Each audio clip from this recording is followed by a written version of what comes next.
speaker is another doyen of the Indian capital markets, Mr. Manish Chokhani. He is one of India's most respected financial market experts, having built and led multiple institutions. He is best known for his role as the managing director and CEO of Inam Securities, an iconic homegrown investment bank that was regarded as the trusted house banker to some of India's best known business groups, including Infosys, Zee, Birla, Reliance, Vedanta, Raheja, and Future Groups. In 2011, he led Inam's $400 million merger with Axis Bank to create Axis Capital Limited and has led as MD and CEO until November 2013. In 1998, he co-founded Inam AMC that manages the wealth of some of India's leading business families and also manages offshore institutional funds. He also served as director of the $1 billion ZA Capital Fund and as an advisor to the $400 million India Capital Fund. He has helped several other leading institutional investors in devising and implementing their India investment strategies, including as chairman of TPG Growth India from 2014 to 2016. Mr. Chokhani has served 3 terms as co-chairman of the Capital Markets Committee at the Indian Merchants Chamber. He is an active member of World Presidents Organization and is a fellow of All India Management Association. To speak on the bets that have paid off in the stock markets and those that haven't, please welcome the Director of Inam Holdings Private Limited, Mr. Manish Chokhani.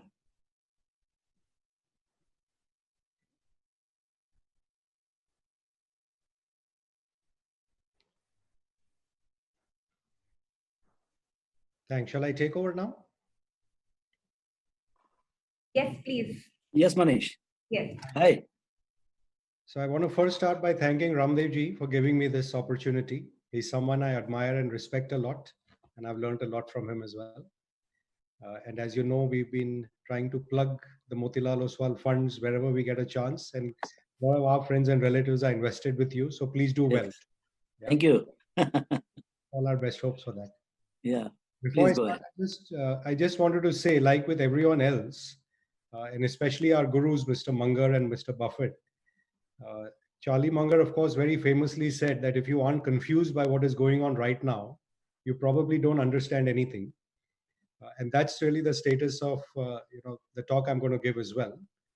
That I'll try and put some things in context, but it's really what the future holds. A lot of us don't really know how it will unfold. We can make educated guesses, and I'll try to provide you with some pointers towards that. So with that, maybe if you could just put the presentation up.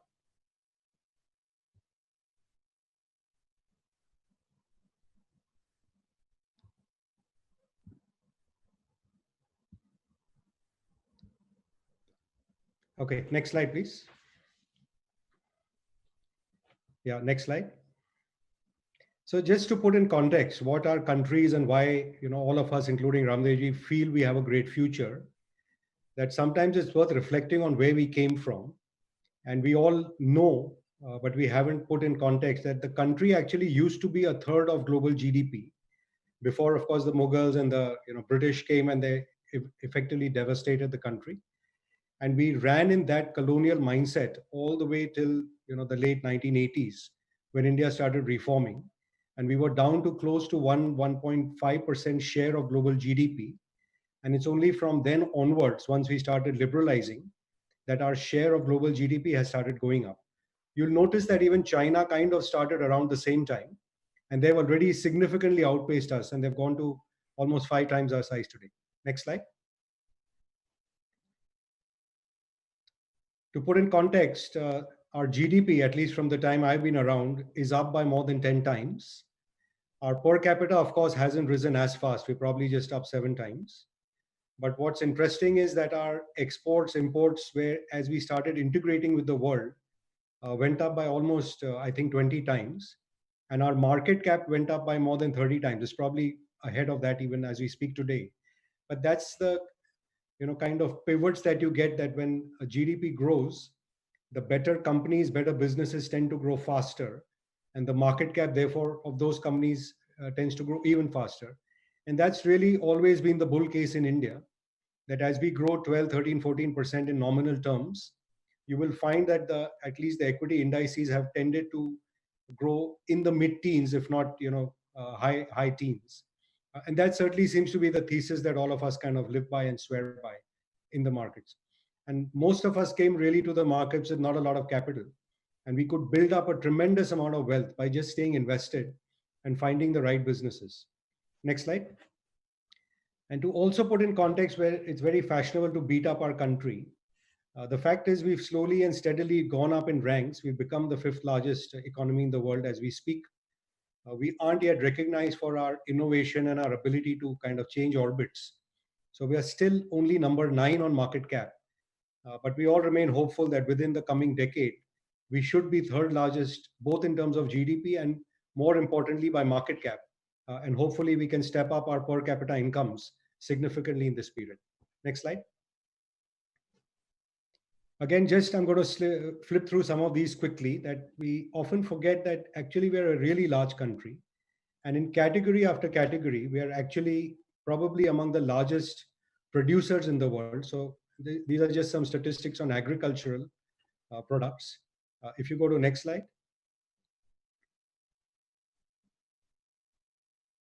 Similarly, on infrastructure, while we cry a lot about the fact that our infrastructure is old and it's creaking, the fact is it's a really large country, and it takes a lot of money to create this infrastructure. And while sadly our government hasn't invested a lot there in the last decade, and a lot of private sector has also stepped back, the reality is we are fairly well equipped, as a country with second, third, fourth ranks across categories of infrastructure products.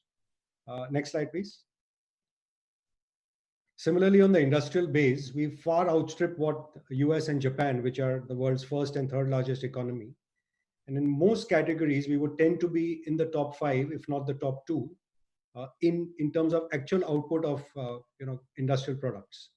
So this whole fear that if the world disassociates with China, will India be able to take up the slack? The fact is we've not done too badly. And while we cry a lot about the fact that we don't produce, we don't manufacture enough, the ability and the capability surely does exist in the country. And it's certainly an area that I'm hopeful of, that as I'll come to in the latter part of the presentation, that the government does the right things on easing doing business in India. I do think there is a good amount of potential over here. Next slide. The best hope for all of us, of course, is our talent. And we produce among the finest talent in the world across engineering, sciences. And as the world will start going into AI and robotics and so on, the need for even having design thinkers and people coming from art stream, managers coming from the commerce stream, is going to just become more and more needed.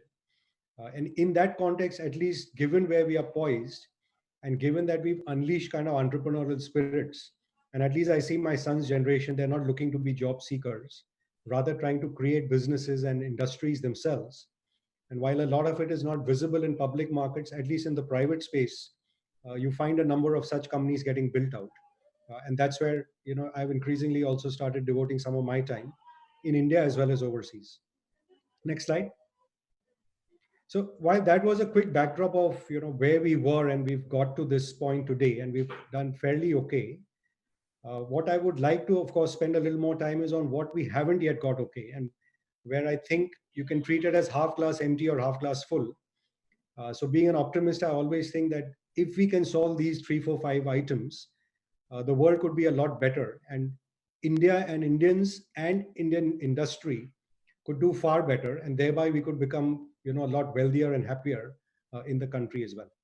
So next slide, please. So this slide, I just want to dwell for 2 minutes because we all dwell on this, the aspect of oil prices going up and down. And I think this is central to the reason why India is kind of being held back. So the first thing I'd like to point out is we put out our statistics in a very peculiar manner in our country. And I just want to point out, if exports are 12% of a country, where trade only traded goods can come into your export category, which means 65% of India, which is services, does not sit in here. In the balance 35%, which is left, which could potentially be in exports, you know for sure we don't export a lot of agricultural commodities, which is roughly half of that 35%. So basically, somewhere between 15 to 20% of India, which is industry and parts of agriculture, could potentially be exported out as we stand today. And in that, it's impossible that 12 of that 20 is being exported, which means we are grossing up numbers, because as we all know, we import diamonds, we import petroleum, and we refine it and we send it out. And the number to focus on, therefore, is the net export number. And on a net export basis, I would venture to say India doesn't even do 5% of GDP as its exports. And that's one reason, now you could call it chicken or egg, that because we are not so integrated with the world, we are not in the supply chain, nobody cares about us. At the same time, we don't want to produce because we don't think there's ease of doing business. But without solving for this export number, and thereby creating a currency and creating an economy which is integrated in the world, we are doing ourselves a disservice. So the generation of businesses which are now coming up, if they are not more globally oriented in a more digital world, we are going to be the loser in this game. And the same history which repeated, where we went from 30% to 3%, it's not God given that we're going to climb up if we don't do the right things. And in a country, again, where we were importing such a large amount of oil, and we signed a nuclear deal to solve energy deals 12 years ago, the fact that we haven't progressed on energy security, energy sufficiency, is just poor politics and poor economic management. So we end up with a 6% deficit of GDP, on which we were reliant on our great software export sector, which is 3%, where again we kind of missed the bus, where the platforms got created in the US and China. And we basically remained the coders for the world and didn't really go up the value chain. That became another big miss. And we still reliant, therefore, on the remittances of 2.5% of GDP coming from abroad. So it creates a very kind of weak external account, and we are not projecting either strength or trying to solve underlying mistakes in the country. So while we remain always, we like to be India bulls and we want to buy the best businesses, this is a big, big source of macro instability in the country. And while we all dance on the fact that there are FII flows and so on and so forth, you realize on a $15 billion number on a 3 trillion economy is barely 0.5%. So it doesn't even show up on the capital flow side. And it's rounded off along with FDI and private equity as being something like 1.4, 1.5% of GDP. So clearly we can't be relying on this, and we'll have to create economic surpluses ourselves. And the answers are all there on creating export-oriented industry, increasing our tourism, increasing what we can do on textiles, electronic manufacturing, and the whole business. If you can just move to the next slide, while we had all these advantages, and we kept on foolishly, in my view, depreciating the currency for the last 12 years, even as China remained pegged to the US dollar and integrated with the world, and used their low cost interest rates to kind of build out the industries and infrastructure, we kept depreciating and kind of stifling our economy. Go to next slide. And you'll see all this depreciation actually did not help us at all. Our share of world export markets has not gone up at all. And even as the petroleum producers lost world market share, that market share, if you see, other than China, which is kind of obvious, it went to countries like Vietnam and Mexico. And we had no business losing this, and just makes my blood boil as an Indian that our economic management was just so complacent and so hiding behind the old ways of doing things, that how you would do in a company, if I drop my price, my sales will go up. You know what? When you drop your price, people think your products are inferior, and you start feeling inferior, and you stop producing, and you stop competing with the rest of the world. So my hope is, over the next few years, if we start seeing these kind of changes in both policy mindset as well as in what our industrialists and businessmen do, then there is some hope over here. But it's not obvious that the trade is going to move from China to India. Next slide. Again, just to point out, and I'm not going to go into each item, if you think of, we had all the advantages on cotton, for instance. We make the machinery, we do the garmenting, we have the designers, and look in the middle graph.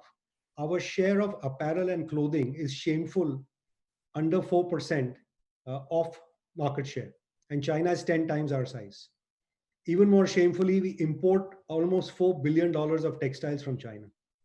So it's just a mindset issue, I think, where we'll have to all stand up. And I've just produced 3 of these items where everything we buy in our homes, whether it's sanitary products, heating products, lighting fixtures, what is the big deal? Or in even footwear, and leave alone apparel where we should have won the game. We just don't exist in the world. So I'm hopeful that a lot of these will start getting solved and we'll create employment and the wealth, which will then give you a consumption fillip as well in the country. Next slide. And again, a reality that while government likes to pat itself on the back that we've improved our ranking on ease of doing business, if you're the 5th largest economy in the world, aspiring to be 3rd largest, your aspiration of ease of doing business has to be top 3. To be in the top 50 is not aspiration enough, and certainly the speed, pace, and depth of that is just not enough. So what got us here in the last 20, 30 years, as we all like to say, the economy grew 10x or whatever. If we don't intensify the effort now, that change of orbit requires more intense efforts and more deeper efforts, both at the government level as well as at business level. And if we don't see that happening, at least I'm balanced enough to now see that you could slide back rather than just take it for granted that you're going to slide forward. Next slide. The other part, which has been disappointing, and for 30 years, of course, we've always had this macro bear case that the government is perpetually bust in our country. And why you feel upset as a taxpayer is, you pay your taxes and yet you don't get delivery. You look around you, the infrastructure is creaking. The officers or the employees of governments who are servicing you are not qualified, or they're not kind of compensated well enough. And reality is this, that as a country, we collect what I call 3, 4, and 5. So 3% personal tax, 3% corporate, 3% personal tax, 4% corporate tax, and 5% all indirect taxes. That gives you a gross collection of 12% of GDP at the central level. And of that, you have to give away a third to the state. So the net revenue that the center collects is only 8% of GDP. And against that 8%, if you're going to spend 3% on paying interest, 2% on subsidies, another 3% on paying your salaries, you basically don't have money left. So any capital expenditure we have to do, whether for defense, we saw the problem now even in Doklam, that suddenly the government has to wake up and, Galwan, not Doklam. Government has to wake up and start, rushing all over the world to try and import defense equipment.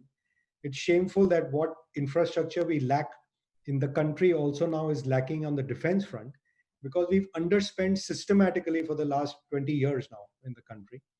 And thereby we keep on sucking what you call disinvestment proceeds, telecom spectrum, proceeds, and it's 1%, 1.5% of GDP is just not enough.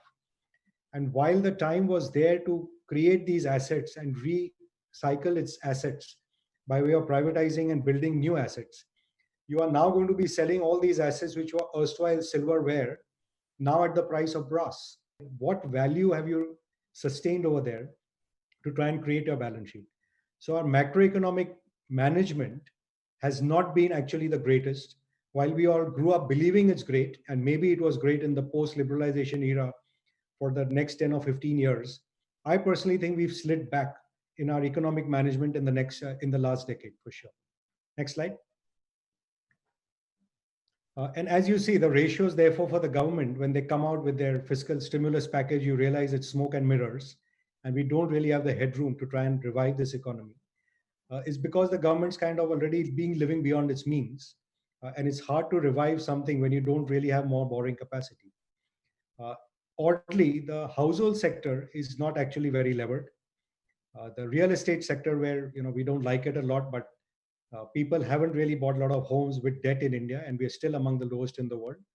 So there is some hope that if revival has to start from India, it starts with confidence coming to the household sector, because the government and corporate sector both are kind of nursing kind of broken balance sheets. And I think Tamal has spoken also earlier about what's happened to the banking sector in this period. Next slide. Uh, what this has meant is because in its hunger to try and get higher taxes out, the tax rates have been high, and B, the compliance system has not managed to build out because you didn't have the capability to go and digitize or go and see what is happening on the ground. The country remains largely outside the organized sector. And I don't know if I pointed out on the previous slide when I said our indirect tax collections are 5% of GDP. That is all GST plus whatever sits outside GST, including petroleum, airline fuel, alcohol, and so on, plus whatever comes from customs. Now, in a country where the median or the how do I say the average GST rate is about 16%, if I take the slabs of 28, 18, 5, whatever, we should be collecting 15% of GDP as GST. And let's say certain part of that is not in the GST bracket for God alone knows what reasons. The GST collection should have been 12% of GDP. And that's why we had all hope when GST comes, you will get an extra 1 or 2 percentage point kick in GDP. Instead, we've actually regressed. And our GST collections are 4% of GDP, not 12, which means the bulk of India is not compliant. And the bulk of India stays in what we call the shadows. So whether you're buying cigarettes or you're buying paints or you're buying indeed jewelry, it's all happening outside the kind of tax paid check system. And that is also kind of holding the whole economy back. And you're not seeing that therefore translate into either profit or earnings for what are the more compliant businesses. Next slide. I think Ramdev spoken about this, so I don't dwell on it for too long. But while we think we have a big pyramid of youngsters and people in India, the reality is that the income curve of India, which I'll show you on the next slide, is actually very, very narrow. There are basically 2-3% of India which has the income equal to a Mexican citizen, which itself is not saying much, and which would be people like us sitting in this hall and listening to this. The next 18% are people who serve us, what we call the Filipinos, which could be your driver and your secretary kind of married. That family income is basically going to get you a two-wheeler. You can't even aspire to buy a Maruti car. And then the bulk of India, more than 1 billion people, are sitting at sub-Saharan African levels of income, basically either on bicycles or walking bare feet. And therefore, consumption has completely disappointed in the last 10 years. If you show me the next slide. So while our market caps have all exploded on the Indian consumer, the reality is the Indian consumer has just failed to show up in the last 10 years. And I'll dwell for 2 minutes on this slide. The bubble lines that you see are what you call income distribution curves.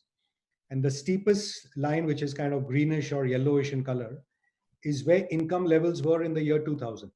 And you see lots of poor people, very few in the middle class, and almost negligent kind of in the rich bracket. By 2010, the curve kind of flattened to the red line, and a few people started coming into the middle class. And you saw that massive acceleration between 2000, 2010, where India GDP was growing, per capita was growing, rupee was stable, and interest rates were low. And we had a absolutely fabulous economy and stock market boom in that period, which was the real kind of glorious bull market. But the last 10 years, the expectation, and this line was drawn 10 years ago by me, the expectation was that we'll get more flat and go to the gray line. And the way we looked at these, what could happen as discretionary incomes grow, is what could happen to different categories. And I'll now introduce you to the kind of balloons which are just above. The balloon at the bottom level is what you call mortgage business, which is homes. And the cut is just to represent, say, $100,000 home. The balloon which appears above that is for, say, a $10,000 car or for a two-wheeler. And the balloon which is right on top is for, say, $1,000 consumer product, a consumer durable like a fridge or an AC, and so on. Now, if you see what happened between 2000 and 2010, is consumption exploded, and we went from a kind of $9 billion mortgage business, and we grew 10 times to almost $90 billion. And the expectation was that in this decade, we'll again grow by 8 to 9 times. You go to automobiles, there's a period I know where India and China sold the same number of cars, under a million cars. Within that decade, China kind of outstripped. We reached only 2 million. China already started going out. But from 2 million, in 2010, we barely reached 3.5 million in this decade. China peaked at something like 27 million cars. So see the extent of miss. Almost 8 times in size, their car market became larger. I think Manish, you make a very interesting point here, because the conventional wisdom is the more you depreciate your currency, the more export you can do. But as you're rightly saying, interest rates or the cost, the factors of production are more important than your currency that you use. I showed you therefore those 2 slides that in the period when we depreciated by 90%, who are we competing with? China, whose currency has stayed pegged to the dollar pretty much. If you're down 90%, you should have expanded your export by 10 times. We've not even grown. Like the best period we had was 2000 to 2010, when our exports did actually go up 10 times. And that was when we had low rates, strong currency. And we were part of the global economy to expand our market share. So it's just very warped policy we are running in. Yeah. Manish, a question different from your presentation, outside your presentation. Sure. You've dabbled in both public money and private money. And we're talking of public and private money both in the listed space, not as private equity. What do you see the difference between managing public money and private money? So actually, Mr. Warren Buffett described it best. He said investing as a profession or investing as a vocation. Right. And it's very different. Yeah. If you are to run public money, your basic business is garnering assets. Mm-hmm. And by nature, you'll have to always say bullish things, because that's the only time people will give you money. Mm-hmm. Nobody gives you money saying, I expect the market to go down. Uh-huh. But give me money, I'll keep it in my debt fund, and at some point, I'll put it into the equities. Right. So when you run a business, and again, it's like good is the enemy of great in some sense in this business. Mm-hmm. If your size becomes disproportionately large, you by definition don't beat the market. I mean, we've seen that even with our guru, Mr. Buffett, that last 20 years, while we all grew up reading, learning from him, and he is the greatest teacher in the world, Right. it's been tougher and tougher for that capital to get. Mm-hmm. Now, if I want to live my life on my terms, I'm happy if I can compound. Like even Mr. Buffett says, he made 99% of his wealth after the age of 50. Right. If you're going to compound. So Right. if I am so sure I can reasonably compound, why on earth do I want to get a lump sum of money to mess up my life and then start deploying capital as if I have to compete with the market on every quarterly NAV? Right. I won't get that capital. Yeah. And same thing I observed in the private equity world as well, that while the business is private equity, the core business is actually raising the money and deploying it. Everyone says how much they have deployed. If you take the big firms which have come to India, they all talk of, we put 5 billion into India, 8 billion into India. No one tells you how much they made and how much they took out. Right. And what sort of IRR they're doing on that. Yeah. And the fun of investing is the joy and adventure of finding the new unexplored territories, right? Right. Find the new entrepreneur, you find the new trend, you find the new space. We are in that for that. Even if you ask Ramdev, I think our best period was when we were traveling as analysts in, buses to analyst meets and finding out the stocks. Maybe, you make a lot more money today, but that money is not the purpose of what we were doing. It was like a scorecard. When you exam, you get a scorecard. But you're learning for the joy of learning, for the scorecard you get at the end. So for me, that being a private, unlevered investor who can be 100% cash, who can be in India, abroad, real estate or a private company, that freedom is exhilarating and liberating. Maybe it's not for everyone. So it's just my particular nirvana space. Right. Manish, a couple of last questions from the audience. These are very direct, so kind of quick fire ones. If you were to invest for the next 10 years, would it be commodities or consumer companies? So I've lost faith in a 10-year buy and hold it, because the world is not without volatility anymore. And given where it is, and in terms of cycles, although I must confess, I do follow cycles. So normally every period of technology leadership is followed by commodity leadership and vice versa. So it goes between hard assets and growth assets. And I do think, despite it's very unpopular view today, that while FANG and everything is very popular, and even I'm very much invested there, I do think at some point, if this geopolitical situation plays out, there'll be discontinuities in number of commodities. as supply chains break up. And some of these commodity prices will go parabolic. But commodities, end of the day, by definition, are commodities. They're not kind of businesses which you buy and hold for wealth creation. You want to be in what I call either technology or low unit value branded products. So it's what we used to call brains and brands. Your kind of wealth and your portfolio wants to be there, and your trading actually happens on your kind of commodity kind of cycles. Really. That's all. We've run out of time, Manish. It was great. We could go on for another 30 minutes. I know you're a big fan of Mr. Gulzar, so I'm going to end this session with a quote from him. हजारों उलझने राहों में और कोशिशें बेहिसाब, इसी का नाम है जिंदगी, चलते रहिए जनाब. Lovely. Thank you, Manish. Thank you very much. Thanks a lot, Manish. Thank you. Thanks. Thank you so much, Mr. Chokhani, once again. Thank you, Sushmit. Thank you, Srinath.